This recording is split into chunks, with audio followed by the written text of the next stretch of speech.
You know, and I'm gonna just throw out my favorite anime of all time because as a credit piece, I think a really good length for an anime, if it's going to be a long one, 64 episodes. Mm-hmm. And I say that because my favorite anime of all time is 64 episodes. It is Fullmetal Alchemist Brotherhood, and it will forever be my favorite anime that I've ever watched or ever rewatched. Brotherhood is really good.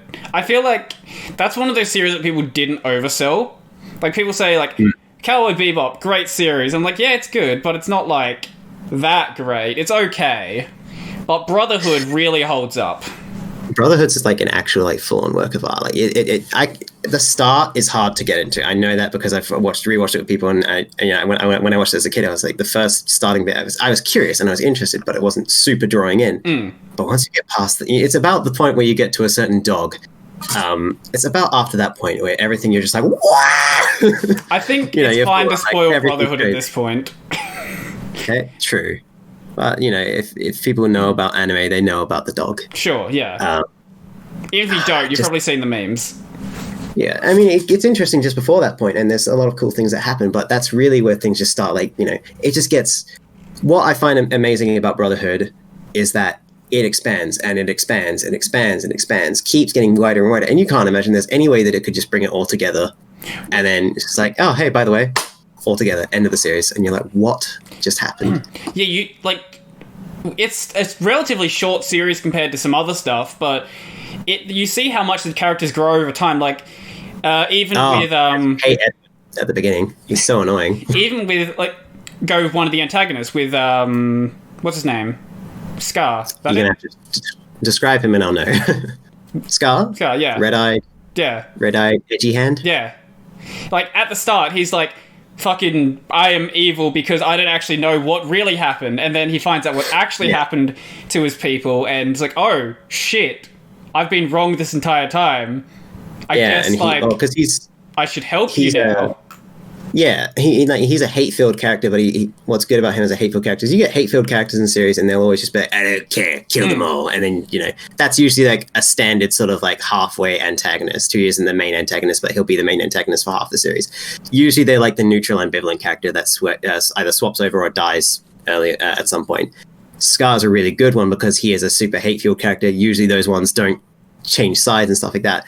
But he has so much to his story and everything, and so much to his character that even though he still has a lot of hate for people and stuff like that, he switches sides and he cooperates because he's just awesome. There's a lot of series where I just don't remember stuff that's happened, but there's scenes in that series where I'm just like, even years after watching it, I still remember those scenes. Oh yeah, absolutely. Like the one that's popping into my mind right now is when Roy loses his sight. Oh, God.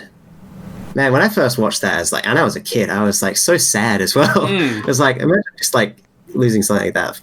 It's completely against your choice. You had to do it. You were forced to do it, and then you suffer a price anyway, and it takes away something that you've had your whole life.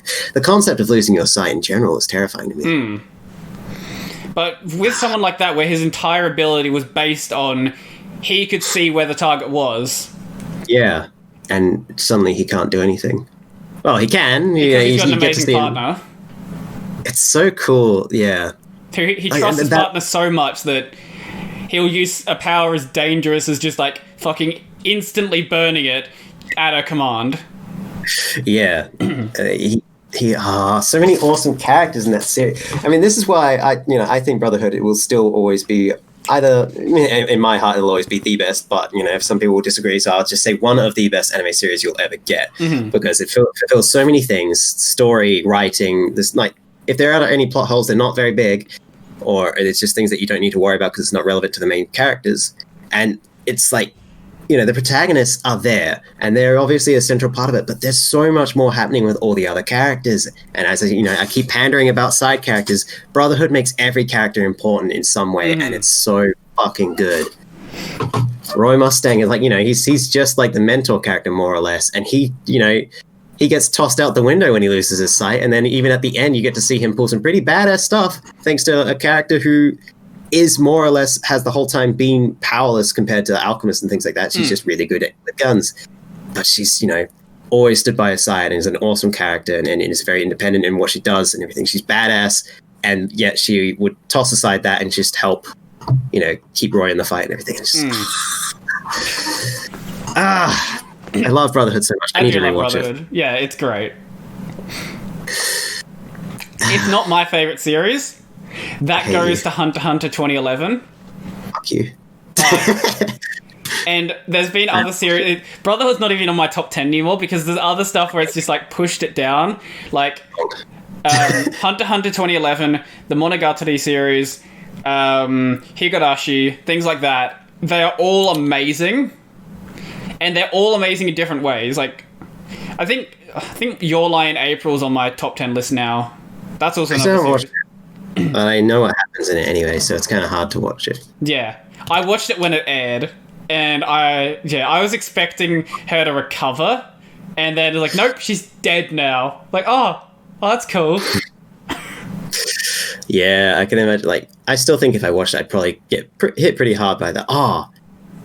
Good series, Parasite, the Maxim. Parasite is also really good. Parasite's good it's in a way different way. Yeah, I mean, it's so, the concept is so weird, and the way that the parasites work is weird as shit, and it looks goofy to start off with as well, goofy and creepy in the same time. And then when it addresses serious topics and stuff like that, and for me, it had me like really interested in the concepts of morality being presented in a fucking anime about a wiggly hand. Yep. And like what it means to be human because wiggly hand. There was some stuff cut out of the anime that would have been interesting. I can't remember exactly what the scene was, but there was something early on that was cut. That I think his hand penis. Yeah, hand penis. No, you're not talking about that. Are you actually talking about that? Yeah, hand penis. Because early on, a lot of it was kind of like getting used to this weird change. Yes. Then the second arc was... the second arc was insane. Yeah, there's so much to really say about that. I think, oh my god. And like, you're not even prepared for when it really like just all goes down. Like when it all goes down fucking hard, and you're just like, what's going on? Stop this. Oh shit. Like and then it all got just this fucking insane opening. Hey? Do you remember the opening for the Parasite? Yeah, it was absolutely bonkers. By I think it was Maximum the Hormone that did it. Sorry? I think Maximum the Hormone was the band who did that song. Yeah. They also did the, if you've seen it, have you seen Resurrection F, one of the Dragon Ball movies? Okay, they did Frieza's theme song in that as well, and it was fucking stupid. Oh, okay. If it's anything like the Parasite opening, then I can imagine why it would be weird as shit. Basically, the screaming, non-stop screaming. Yeah, pretty much the chorus was Frieza, Frieza, Frieza, Frieza, and then the rest of the song was about was just singing about murdering people. Yeah. There was nothing of substance. It was just Frieza, Frieza, Frieza, Frieza, murder, murder, murder, murder. Dude, Dragon Ball and Dragon Ball Z, I grew up with that shit. I loved it so much. But, even though Dragon Ball Z suffered from the terrible bloody, let's have a whole 20 minutes of 20 minutes? Do you know how long the Frieza fight was? Hey, no, I'm talking about just like when they have episodes dedicated to just the character charging up. Sure, yeah. And please get it over with. So the Frieza fight, the full Frieza. Are we talking about like the whole fight with every character, or the fight with just Goku and like Frieza? I think the whole Frieza fight. Yeah. Full Frieza fight. I think. Let's see how much it was. Frieza fight. It's not 56 minutes. It's longer than that. Hour and 24. No, it's long. It's longer than that. Surely. I would believe that if it was just like Vegeta and Goku. Yeah. Sorry, no, it's 4 hours long. That's more like it. Yeah. And that, if you assume a standard like 20-minute long episode, that's going to be 12 episodes just for that. You can cut it down by cutting out like the like last time on Dragon Ball Z. Our next exciting episode of Dragon Ball Z. That sort of thing. Yeah. The Naruto suffers just as much from that. Like, at the start, like, there are some episodes early on in Naruto where the first, like, 10 minutes are recapping last week. Mm-hmm. It's like, can you not? Like, I got to give criticism to Boku no Hero as well. They did that a lot, especially in the earlier seasons. So many flashbacks of the same thing. Yeah.